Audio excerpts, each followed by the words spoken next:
everyone, welcome to BrickVault. My name is Jack and today we are doing a LEGO minifigure collection video. This is every single LEGO Ideas minifigure ever made. Now, LEGO Ideas is a unique theme where all the creations that come from it are actually fan mock designs. Its original theme name was called Cusco, and the first set that was released under this title came out back in 2011, but you can see here this set doesn't actually have any minifigs that were released with it. The set here totals 28 different minifigs, well 29 if you count a Dalek as a minifig. We're going to be going through this collection chronologically. I'll let you know what sets these guys came out in and how much they're worth. So the very first minifig released from LEGO Ideas is this guy right here. This is Jay Kawaguchi, a real person, and he was the project manager for the Hayabusa asteroid exploration spacecraft, a real ship. And as you're watching this episode, you'll see that the builds based on real scientific achievements are pretty dominant within LEGO Ideas. As for the minifig himself, he's a pretty simple guy. We've definitely seen this torso piece before. There isn't any exclusivity to him. Same goes for the expressions on his face, though they're nice expressions. And despite none of the parts on this minifigure being exclusive, he is about $10 when people try to sell him on Bricklink. And then the next LEGO Ideas set came out 2012. This is Micro World. Technically, these are no minifigs included. This is the Minecraft-based mini set. But the one after that, released in 2013, the Back to the Future Time Machine, comes with our two favorite characters, Rick and Morty, Doc Brown and Marty McFly. Both have some nice exclusive printing for the body, and Doc Brown's expressions on his face I especially like. They are both the exact same price pretty much on Bricklink, coming out to around $5.50 per fig, and I wouldn't mind somebody making the time-traveling train from Back to the Future 3. But let's move on to the next set. This was the Mars Science Laboratory Curiosity Rover, a 2014 release, and it came with no minifigs. This later 2014 release is the GHOSTBUSTERS Ecto 1, and we get the entire original crew. These guys are really nice. They each have their own custom print right on the front of the chest showing their initials on their suits. And just to show you some closer detail, for one of the guys at least, this is Peter Venkman. I would consider this a very, very complete looking Ghostbusters fig, though they did actually add more details later down the line, but that wasn't part of Ideas. I like the build for the Proton Pack, and then of course the other crew was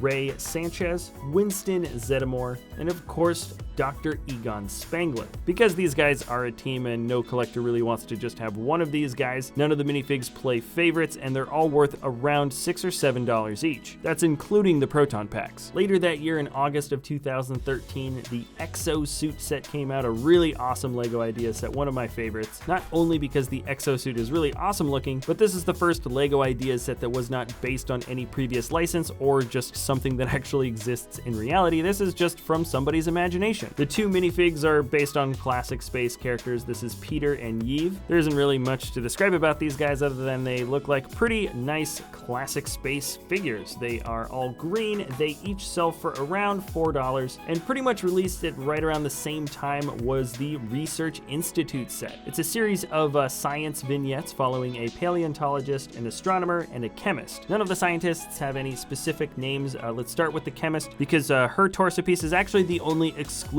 print made for any of the minifigs. Shows an orange shirt and white lab coat with a name card. Actually a pretty decent print all around, and because that print is exclusive, she is $7, while the other two figs are made entirely of relatively common LEGO City fig pieces. Both the paleontologist and the astronomer are around $4 or $5. Moving on up to the next set, 2015 starts off with the Birds LEGO Ideas set, a really cool looking set that I never got, and then August of 2015 brings us the Big Bang Theory set. This is of course based on the popular TV show, and this set comes with a whopping 7 different figs, and they have a ton of custom exclusive prints just made for each of these characters. They all hover around $3. Let me just go through each of these guys pretty quickly. This is Raj. He's got exclusive printing for the facial expressions as well as the torso, and pretty much the same goes for just about all of these characters. Here is Penny. I particularly like Leonard's torso piece with the recycling symbol in the middle, and then there is Howard, who probably has the simplest of any of the prints I think out of the guys, followed by Bernadette, who probably has some of the best leg printing and dual molding that I've seen on a figure. Amy looks really complete with the very intricate detailing of her sweater on the front and back of the torso. And finally, there is Sheldon. He's actually a little bit more expensive than the rest of the figs. I think he's just a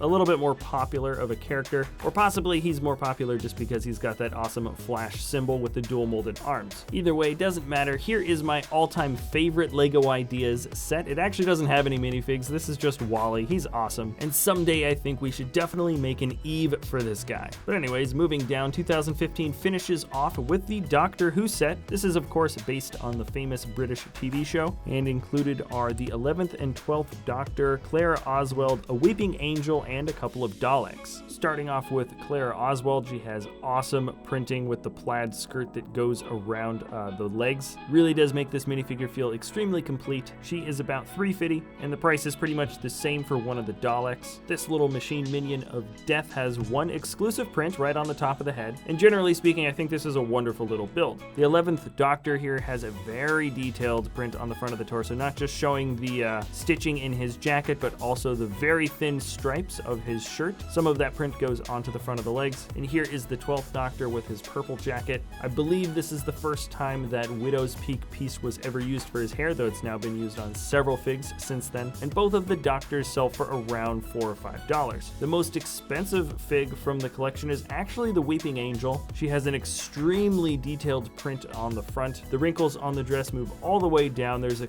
nice use of dark gray and black printing to make up those lines. And she also has a wonderful print on her back, though it is unfortunately covered up by the wings for the most part. She's got one of the best alternate expressions, and this fig is usually priced at around $6 or $7. Now 2016 starts off right with the LEGO Ideas Maze set, also very high up on my list of LEGO Ideas sets I really like. Quite a lot of fun to play, and not too easy. I've only ever completed the maze a handful of times. Then right towards the end of 2016 in November, we got the Beatles Yellow Submarine. So the set included all 4 members of the band, and they look how they are supposed to look within the art style of the Yellow Submarine movie. So they're all a bit cartoony and a bit trippy, and because these guys are the band, nobody played favorites. Everyone wants to have all of the characters, I think, and they're each worth $5. Ringo is in red with a striped shirt and a nice striped line that goes down his legs. He came with the half a hole item. Not entirely sure what all that stuff means. They are references to the movie. And then here is George with a nice nougaty brown, and I think an exclusive mold color for that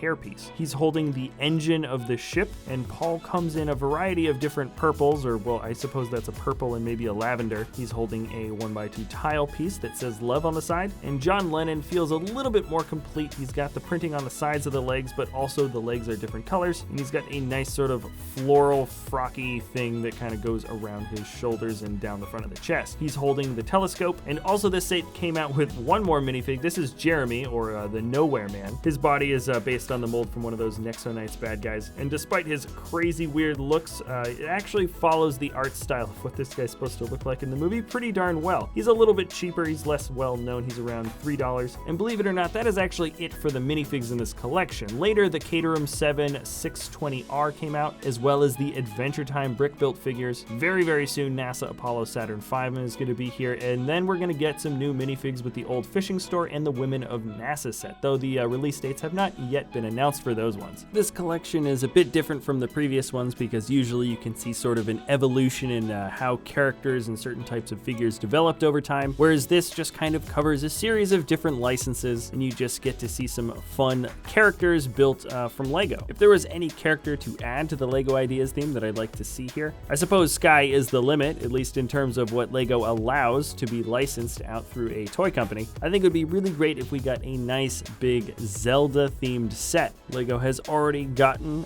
licensed video game characters before, and if we got a set that had anything to do with the Zelda Ocarina of Time video game, and I think it would also make for just a really fun set that could have play features, and of course we'd get the minifigs. Maybe young Link, old Link, Zelda, Sheik, and maybe Ganondorf? I don't know, that's just a thought.